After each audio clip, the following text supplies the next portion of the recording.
اور نبی کریم صلی اللہ علیہ وسلم پر بھی پابندی عائد ہو گئی کہ اب وہ خواتین جنہوں نے اللہ رسول کو ترجیح دی ہے دنیا کی زندگی پر، ساز و سامان پر، آسائشوں پر، اب ان کو چھوڑ کر آپ ان کو طلاق دے کر دوسری نہیں لا سکتے، کتنی ہی آپ کو ان کا حسن بھایا نہ ہو، الا یہ کہ ما ملکت یمینو، لونڈیوں کی آپ کو پوری اجازت ہے۔ وکان اللہ علی کل شیء رقیبا، اللہ ہر چیز پر نگران ہے، دیکھتا ہے۔ یا ایھا الذین آمنوا، یہ خاص موقع کا معاملہ ہے لیکن اللہ اجازت دے رہا ہے، اے لوگوں جو ایمان لائے، لا تدخلوا بیوت النبی الا ان یؤذن لکم، نبی کے گھر میں بلا اجازت آیا جایا مت کرو، اور نہ کھانے کا وقت آتے رہو۔ کیا کریں گے صحابہ کرام، مجبور ہیں، بھوکے ہیں، بیٹھے ہوئے ہیں چبوترے پر، نہ سایہ ہے، نہ کھانے پینے کا ساز و سامان ہے، نہ کپڑا لتا ہے، اور حکم کے منتظر ہے، کہیں جب چاہے جب نبی صلی اللہ علیہ وسلم بھیج سکتے ہیں۔ تو کوشش یہ ہوتی ہے کہ کچھ کھانے پینے کا سامان آ جائے تو نبی صلی اللہ علیہ وسلم کے گھر جائیں تو وہاں کچھ مل جائے گا۔ اللہ منع فرمائے۔ حضرت زینب سے نکاح کے وقت صحابہ کو بلایا گیا، جو ہیں آؤ کھا کے جاؤ۔ اب کچھ لوگ وہاں بیٹھ گئے، اب اللہ جانے کا نام ہی نہیں لے رہے ہیں۔ نبی صاحب جاتے ہیں 15 منٹ دوسری زوجہ کے حجرے میں ٹھہرتے ہیں، واپس آتے دیکھے تو پھر یہ لوگ باتیں کرتے ہوئے بیٹھے ہوئے، پھر جا کے دوسری جگہ پر اور ایک جگہ جا کے آتے، پھر واپس۔ آخر میں اللہ تعالیٰ نے باقاعدہ اس بارے میں کہا، ہاں کھانے پر بلایا جائے تو جاؤ کھانے پہ، اور جیسے ہی کھانا کھا لو فَإِذَا طَعِمْتُمْ فَانْتَشِرُوا، کھانا کھا کر فوری نکل جاؤ، وَلَا مُسْتَأْنِسِينَ لِحَدِيثٍ، باتیں کرتے مت بیٹھ جاؤ، یہ ہمارے لیے بھی حکم ہے۔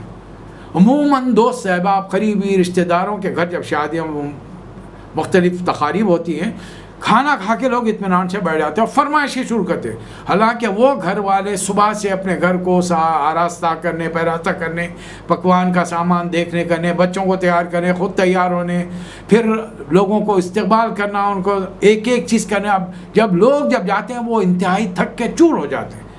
اصولی اعتبار سے ٹھہرنے والوں کو چاہیے کہ ان کا ہاتھ بٹائیں، چیزوں کو جگہوں پر رکھیں، کچھ دو دلا کے ان کی مدد کریں، جائے کہ وہاں بیٹھ کر چائے کی فرمائش، کچھ اور فرمائش، الٹی سیدھی باتیں کر کے رہے اور انہیں زحمت دیتے ہیں۔ اللہ فرما رہا ہے کہ نہیں، نبی کے سامنے ان ذالکم کان یؤذی النبی، یہ چیزیں نبی کو تکلیف دیتے ہیں، فیستحی منکم، وہ مروت کے مارے تم سے کچھ نہیں کرتے، واللہ لا یستحی، اللہ تعالیٰ کوئی شرم محسوس نہیں کرتا، نہ اللہ تعالیٰ کوئی مروت کرتا ہے تم سے حق بات بیان کرنے میں۔ آئندہ سے کھانے کے لیے جاؤ، فوری کھاتے کے ساتھ ہی فوری وہاں سے نکل جانا۔ اور دوسری چیز، وَإِذَا سَأَلْتُمُوهُنَّ مَتَاعًا فَاسْأَلُوهُنَّ مِنْ وَرَاءِ حِجَابٍ، نبی کی بیویوں سے اور نبی کی خواتین سے جب کوئی چیز مانگنا ہو پردے کے پیچھے سے مانگو۔ دیکھیے باہر سے رسول سے ملنے کے لیے ہر کوئی چلے آ رہا ہے۔ اب ازواج مطہرات کے پیشانیوں پر تو لکھا نہیں ہے، نہ گلے کے اندر کوئی ٹوکن پڑا ہوا ہے کہ بھئی ہم نبی کی بیویاں ہیں، اور ماشاءاللہ ساری کی ساری یعنی نوجوان ہیں، بہترین خوبصورت شکل کی ہیں۔ اب اگر کسی مسلمان کے دل میں کوئی شیطان وسوسہ ڈال دے، بتائیے اس کے ایمان کی کیا کیفیت ہوگی پھر؟ تو اللہ فرما رہا ہے نہیں، نبی کی بیویاں امتیوں کے لیے ماں ضرور ہیں لیکن سامنے مت جاؤ ان کے۔ اور یہی بات نبی کریم صلی اللہ علیہ وسلم نے فرمائی۔ ایک موقع پر ایک نابینا صحابی آئے، حضرت عبداللہ بن ام مکتوم رضی اللہ تعالیٰ، بڑے خوبصورت صحابی۔ نبی صلی اللہ علیہ وسلم چند ازواج کے ساتھ بیٹھے ہیں، عمر رسیدہ خاتون حضرت ام سلمہ بھی ہیں۔ نبی صلی اللہ علیہ وسلم نے بیویوں سے مخاطب ہو کر فرمایا کہ ہٹ جاؤ یہاں سے، حجاب کرو۔ حضرت ام سلمہ نے عرض کیا کہ اللہ کے رسول وہ تو نابینا ہے، مطلب وہ تو ہمیں نہیں دیکھ سکتے۔ نبی صلی اللہ علیہ وسلم نے اتنا فرمایا کہ تم تو نابینا نہیں ہو، مطلب تم انہیں دیکھ سکتی ہو۔ جیسا مرد عورت کی خوبصورتی کو، اس کی جسامت کو دیکھ کر متاثر ہو سکتا ہے، عورت بھی مرد کی خوبصورتی اور جسامت، اس کے حلیے کو دیکھ کر متاثر ہو سکتی ہے۔ نو ایشوز، کوئی مسئلہ نہیں ہے اس کے اندر، اور دنیا میں ہو رہا ہے۔ ہمارے ملکوں میں کم ہے لیکن بیرونی ملکوں میں چلے جائیے، آپ کو معلوم ہوگا وہاں پر جس لڑکی کو مرد پسند آ جائے وہ اپنے، ہمارے آئے دن یہ خبریں چاہتی ہیں، بڑے بڑے بہترین پلیئرز، کھلاڑی ہیں، ریسلرز ہیں، کچھ عورتیں ان کے ساتھ وقت گزارنا، اپنی عزت ان کے حوالے کرنا فخر کی بات سمجھتی ہیں۔ ان کا ایک آٹوگراف لینے کے لیے وہ گھنٹوں تنہائی میں ان کے ہوٹلوں تک، ان کے بیڈ روم تک پہنچ جاتی ہیں. ہاں آپ نے میں نے نہیں دیکھا، اس لیے کہ مشرق کا یہ معاشرہ نہیں ہے، اسی لیے ہر کوئی بھاگتا ہے مغرب کی طرف، ویسٹ کی طرف کیوں جاتا ہے. یہاں سب یہ رنگینیاں ہیں، جا کے ہم بھی کچھ اس گنگا میں نہا لے تو کچھ ہمارا بھی مزہ میں وقت ہمارا بھی کٹ جائے گا. اللہ فرما رہا ہے کہ نہیں، فَاسْأَلُوهُنَّ مِنْ وَرَاءِ حِجَابٍ، پردے کے. جب نبی کی بیویوں پر اتنی پابندی عائد کی جا رہی تو ہماری عورتیں، یہ تو معمولی گھروں کی ہے، یہ کوئی نبی کے خاندان کی نہیں ہے. ان پر لاکھ درجے ذمہ داری عائد ہوتی ہے کہ اپنے آپ کو ہر اس غیر مرد کی نظروں سے بچا کر چھپا کر رکھے جس سے ان کا نکاح ہو سکتا ہے. ہاں جن سے نکاح نہیں ہو سکتا ہے ان کے سامنے ساتر لباس میں، ڈھیلے ڈھالے لباس میں، صرف چہرے کی ٹکیا، کلائی کے نیچے ہاتھ، ٹخنے کے نیچے پیر، اتنی گنجائش ہے کہ اس کے ساتھ سامنے آ سکتے.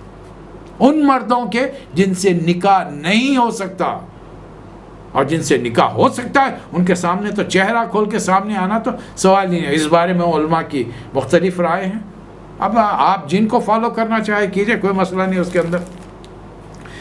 پھر اللہ فرما رہا ہے ذالکم اطہر لقلوبکم وقلوبہن، دل کی پاکیزگی کے لیے تمہارے اور ان خواتین کے لیے بھی بہتر ہے، اس لیے ان سے پردے کے پیچھے سے مانو، اور تمہارے لیے مناسب نہیں کہ نبی کے بعد ان کی بیویوں سے تم نکاح کرو.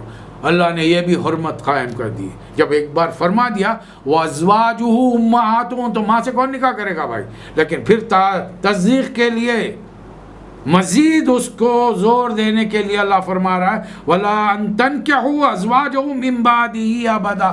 اس میں بعدی ان لوگوں کے لیے تھپڑ ہے اس کے اندر جو کہتے ہیں کہ رسول اللہ صلی اللہ علیہ وسلم اس دنیا سے نہیں گئے، حیات ہیں.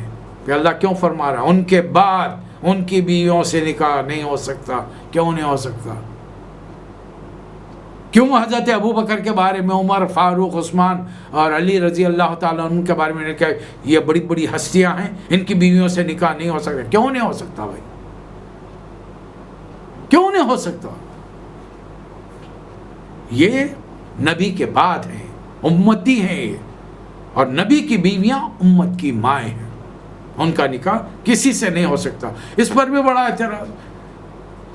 ارے بھائی کیا مقام و مرتبہ ملا ہے وہ تو دیکھو. دنیا میں لوگ عزت اپنے شہرت کے لیے کیا کیا قربانیاں دیتے ہیں. اگر ایک دو تین خواتین نے، جس میں حضرت عائشہ ہیں، حضرت حفصہ ہیں، حضرت زینب بنت جہش، اگر یہ ان کی عمریں 30-35 سال کی تھی اور یہ رسول اللہ صلی اللہ علیہ وسلم کے ساتھ 5-7 سال رہ کر، 10 سال رہ کر ان بیوہ ہو گئیں تو کیا مسئلہ کیا ہے؟ اتنے سال تو نبی کے ساتھ تھی نا، بس ہے. اور آج کی دنیا میں کتنے لوگ ایسے ہیں، آپ کے اب میرے اطراف میں کتنی خواتین ہیں جن کی جوانی کے اندر بیوہ ہو جاتی ہیں، طلاق ہو جاتی ہے، دوسری شادی نہیں ہونے پاتی.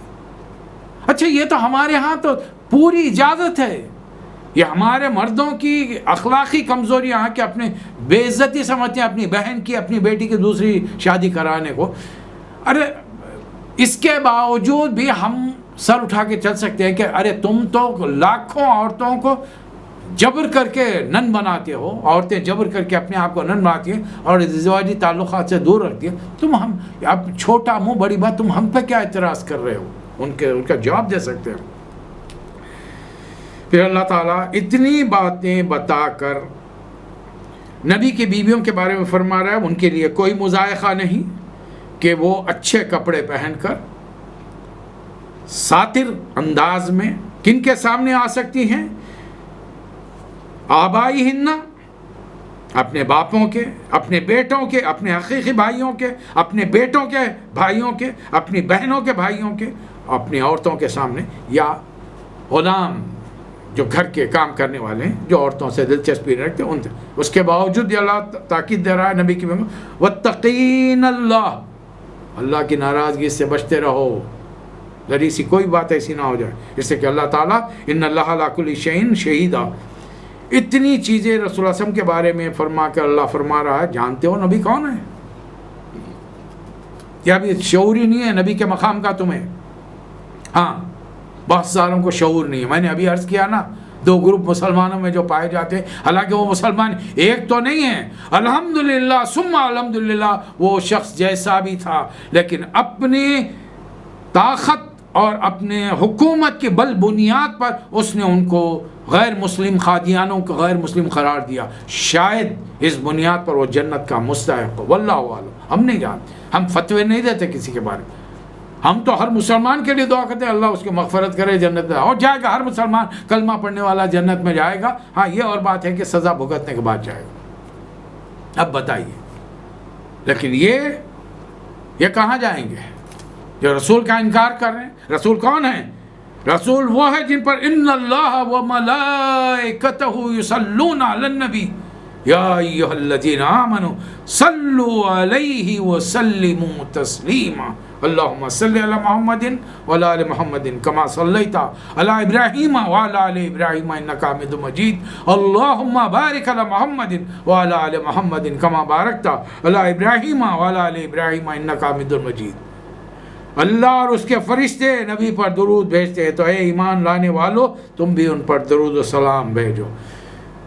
مجھے بتائیے، ایک یہاں پر ایک چھوٹی سی بات، سلام کے لیے بڑا زور دیا جاتا ہے کھڑے رہو، نہیں تو رسول کی بے عزتی ہے۔ مجھے نماز پڑھتے وقت کیا آپ تمام حضرات جو مجھے سن رہے ہیں رسول اعظم پر سلام نہیں بھیجتے؟ درود سے پہلے آپ سلام بھیجتے ہیں نا؟ اتحیات جب پڑھتے ہیں تو کیا کہتے ہیں؟ التحیات للہ والصلوات والطیبات السلام علیکہ ایھا النبی ورحمۃ اللہ وبرکاتہ والسلام علینا وعلی عباد اللہ الصالحین۔ پھر اس کے بعد میں اتحیات کی تکمیل پر اللہم صلی علی محمد۔ نبی صلی اللہ علیہ وسلم کو درود ابراہیمی بہت پسند ہے، اس کو کثرت ہونا چاہیے۔ ضمن حضرت وہ حدیث بھی سماعت کر لیے، رسول اللہ صلی اللہ علیہ وسلم ممبر پہ چڑھ رہے ہیں خطبہ دینے کے لیے، 3 سیڑھیاں ہوتی ہیں، تینوں پر جب چڑھے تو تینوں سیڑھیوں پر پیر رکھتے ہوئے آپ نے آمین فرمایا۔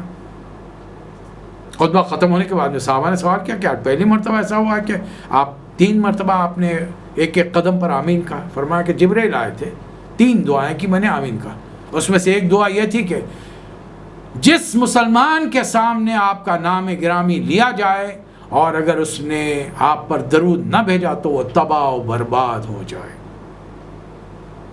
رسول اللہ صلی اللہ علیہ وسلم نے آمین فرمایا۔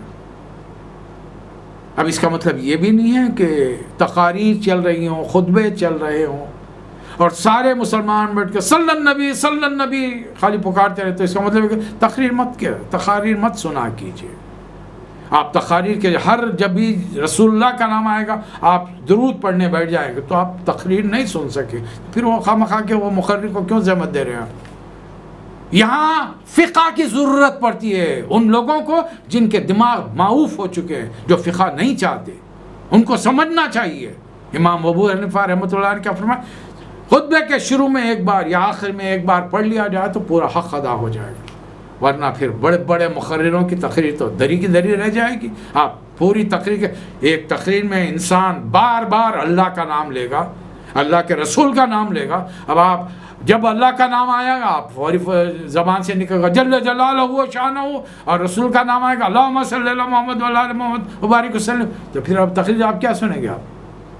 آپ پڑھنے میں رہ جائیں گے، وہ بیچارہ اپنی تقریر کر کے چلا جائے، تب تقریر کی ضرورت ہی کیا ہے؟ پھر یہاں پر چند چیزوں کا خیال ہونا پڑتا ہے۔ اللہ ہم کو حکم دے رہا ہے، جو لوگ اللہ اس کے رسول کو اذیت دیتے ہیں دنیا آخرت میں اللہ نے ان پر لعنت فرمائی اور ان کے لیے رسوا کن تباہ کرنے والا بربادی کا عذاب مہیا کر دیا۔ جو لوگ مومن مردوں اور عورتوں کو بے قصور اذیت دیتے انہوں نے بڑے بہتان اور گناہ کا وبال اپنے سر پر لیا ہے۔ اب آ رہی ہے ایک آیت جس کے بارے میں ایک باقاعدہ درس ہو سکتا ہے۔ پردے کا حکم آ رہا، آیت نمبر 59۔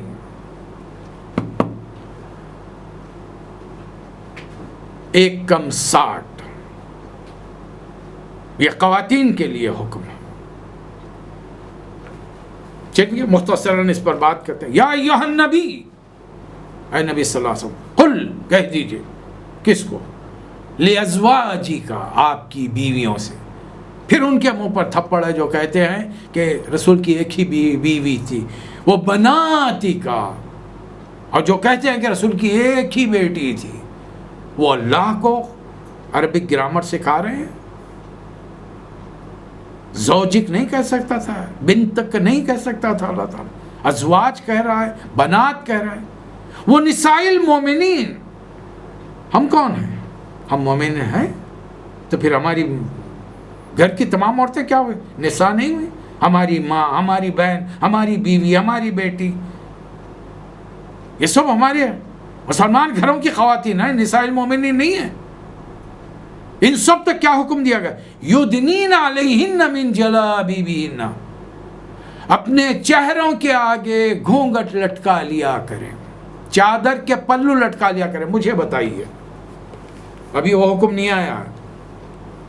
عورتیں اپنے سینوں پر دوپٹے اوڑھ لیا کریں تاکہ جسم کی ساخت کو چھپایا جائے جو مردوں کے لیے بڑی اٹریکٹیو ہوتی ہے. اب یہاں پر پلو لٹکانے کا حکم دیا گیا. کیا کہاں لٹکائیں گے پلو؟ آپ کاندھوں پر؟ کس جگہ؟ کمر کے نیچے سے پلو لٹکائیں گے؟ ذرا سوچ کے دیکھیے. کیا پورے انسانی جسم میں جو چیز عورت ہو یا مرد ہو اٹریکٹ کرتی ہے، کیا چیز ہوتی ہے؟ آپ لوگوں کو کن چیزوں کی بنیاد پہ یاد میں رکھتے ہیں؟ ان کی ہائٹ پہ، ان کی بلڈ سے پہچانتے ہیں، ان کے جسمانی ساخت سے پہچانتے. کیسے پہچانتے ہیں آپ؟ چلیے، جب آپ کی شادیاں ہو رہی تھیں، لڑکی دیکھنے کے لیے آپ کی مائیں، بہنیں، کزنس وغیرہ جب جاتی تھی، وہ واپس آتی تھی، پہلا سوال آپ کا کیا ہوتا تھا؟ لڑکی کیسی ہے؟ کیا پوچھنا چاہتے تھے آپ؟ اس کا میجرمنٹ کیا ہے پوچھنا چاہتے تھے؟ اس کا خط خامت کیا ہے پوچھنا چاہتے تھے؟ اس کے بال کتنے لمبے پوچھنا چاہتے تھے؟ یا یہ پوچھنا چاہتے کہ ناک نقشہ کیسا ہے، رنگ کیسا ہے؟ بات چہرے کی آ رہی ہے.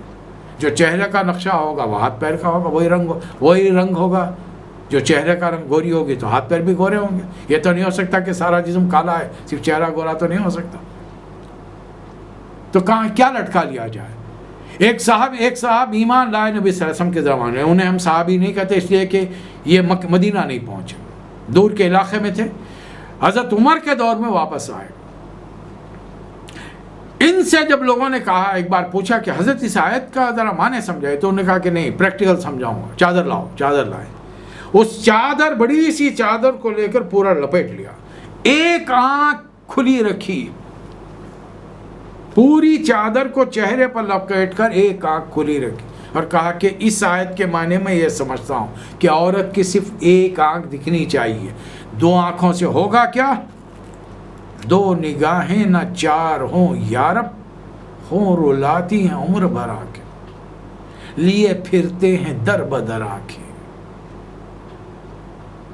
آنکھوں کے تیر شیطان کے تیروں میں سے ایک ہیں. نظریں شیطان کے تیروں میں سے ایک تیر ہوتی ہے، اور جس چیز سے آدمی متاثر ہوتا ہے وہ نخوش ہوتے ہیں. اللہ فرما رہا ہے کہ اپنی بیویوں سے، اپنی بیٹیوں سے، اور تمام امت کے اور مردوں کی بیویوں سے، گھر والیوں سے کہہ دیجئے کہ وہ اپنے آگے پلو لٹکا لیا کریں. کیا ہوگا؟ ذالک ادنی یعرفن فلا یؤذین، تاکہ دیکھنے والوں کو معلوم ہو جائے کہ یہ عورت تو سطر سے آگے کی چیز نہیں بتا رہی، تو سطر کیسے کھولے گی؟ برے کام کرنے کے لیے تو سطر کھولنا پڑتا ہے. یہ تو سطر کے علاوہ بھی اپنے آپ کو چھپائے ہوئے، جبکہ چہرہ سطر میں نہیں ہے، کلائی کے نیچے ہاتھ، ٹخنے کے نیچے پیر، سطر میں نہیں ہے. پھر اللہ فرما رہا ہے جو منافقین اور جن لوگ کے دلوں میں خرابی ہے، مدینے میں ہیجان انگیز افواہیں پھیلاتے، اگر حرکتوں سے باز نہیں آئیں گے تو پھر اللہ تعالیٰ ان کو سزا دے گا، اور ایسے لوگوں کو اٹھائے گا جو ان کے ساتھ بڑا برا معاملہ کرے. یہ لوگ پوچھتے ہیں کہ قیامت کی گھڑی کب آئے گی؟ تو نبی صلی اللہ علیہ وسلم سے کہیے اس کا علم تو اللہ، قل انما العلم عند اللہ، قیامت کا علم کسی کو نہیں، نہ نبیوں کے امام حضور اکرم صلی اللہ علیہ وسلم کو تھا، نہ فرشتوں کے سردار حضرت جبرائیل کو تھا. قیامت کی گھڑی کا علم کسی کو نہیں ہے. اور قیامت میں جنتیوں کو ملے گی، کافروں کو دوزخ ملے گی.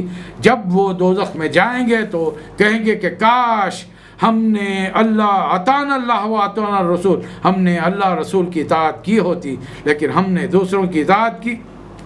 اللہ مسلمانوں کو منع کر رہا ہے، اے لوگوں جو ایمان لائے ہو ان لوگوں کی طرح مت ہو جاؤ جنہوں نے موسیٰ علیہ السلام کو اذیت دی تھی، یعنی نبی کے ساتھ بے غیر ضروری سوالات کرنا، الٹی سیدھی حجتیں کرنا، یہ ابھی شروع کی تعلیمات ہیں۔ اللہ سے مثال دے کر آ کے بنی اسرائیل نے موسیٰ علیہ السلام سے بدتمیزی کی بھی گفتگو کی تھی، اے موسیٰ ہمارے ساتھ دل لگی کرو، قرآن میں سورہ بقرہ میں یا موسیٰ تتخذون ہزوا، ہم سے دل لگی کر رہے ہو۔ یہ رسول کے سامنے نہیں کرنا، بلکہ اس سے بڑا ایک اور حکم عنقریب آنے والا ہے۔ پھر اللہ حکم دے رہا ہے جو ہماری نکاح میں،